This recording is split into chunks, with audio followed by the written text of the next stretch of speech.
तेरे घर आया मैं आया तुझको। रे बियास उठ तो तन 2020 के कटाहवा गाना सुना तो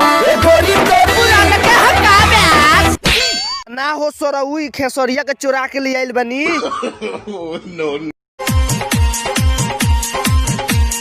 कोहरा पालाने रानी पाका हो लेके आई बेचारी चाका हो हाथ में हाथ तो है धोके घुमाई। अरे बाहर में जाके राजा करेला कमाई ससुरा में झेलिले सितम तेरा भरोसे पिया घरवा में रही सच सच कहतनी हम आज गाड़ी धला तू हाली। हाय करे जा का हाल बा? एकदम मस्त। वो कौन है रे? एक और बता जब चढ़ल हसोरा बरी काहे हो बढ़े रोजो जो बनबरे खीस की बत्ती सा नंबर हो गई।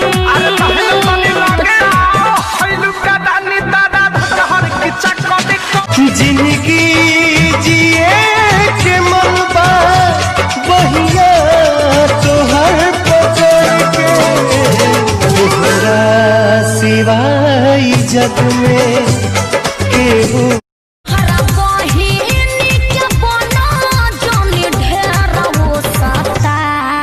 रुका बाबू तू घर में जोता भीतर जाइबे का फेर इ लोग के बताइए दे हम बिना बतावले छोटका आ गई।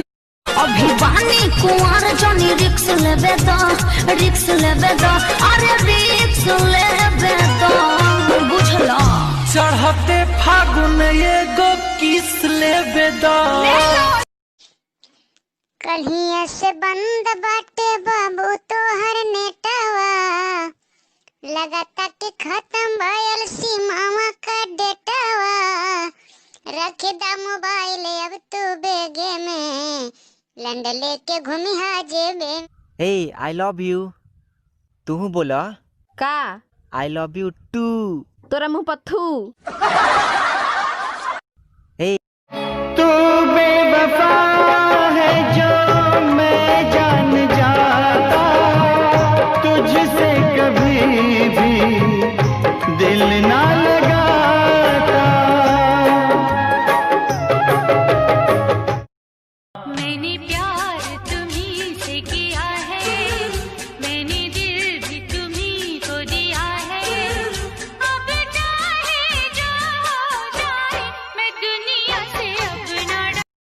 सिंघानिया साहब भोजपुरिया जमान है जियल भूल सकीला लेकिन ओकरा के नहीं भुला सकत जेकरा संगे जिए मरे के कसम खइले बानी।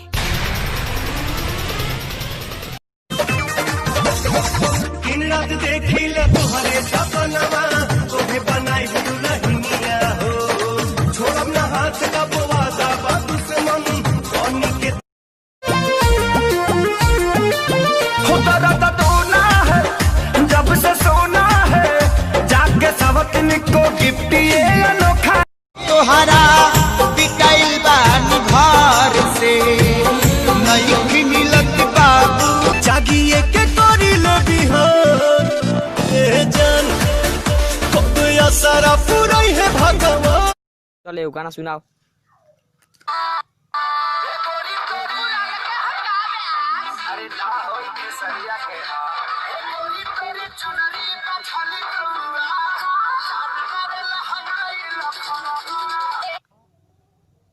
चल सरपंच के बेटा तू एगो सुनाओ।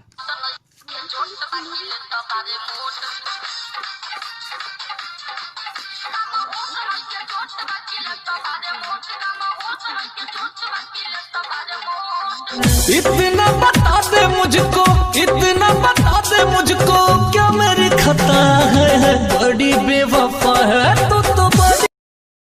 नेहा अरे बड़ी खुश हो क्या बात है डार्लिंग?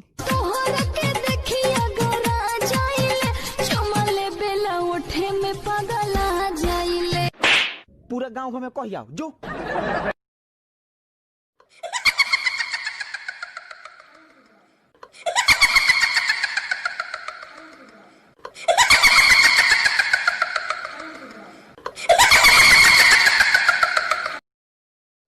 अब देश प्रेमी के आवाज में बोला बोलावे कनखी दबावे भौरी फागुन में खड़ा होके पीछे दुआरे गाड़ी से हमें तारे ई भौजी आँख मामा कौनो देखो से चले की चल को ओए एक बार क्या करते रे कुछ ना भैया देखा ना 3 मई के बुलावत तनी सा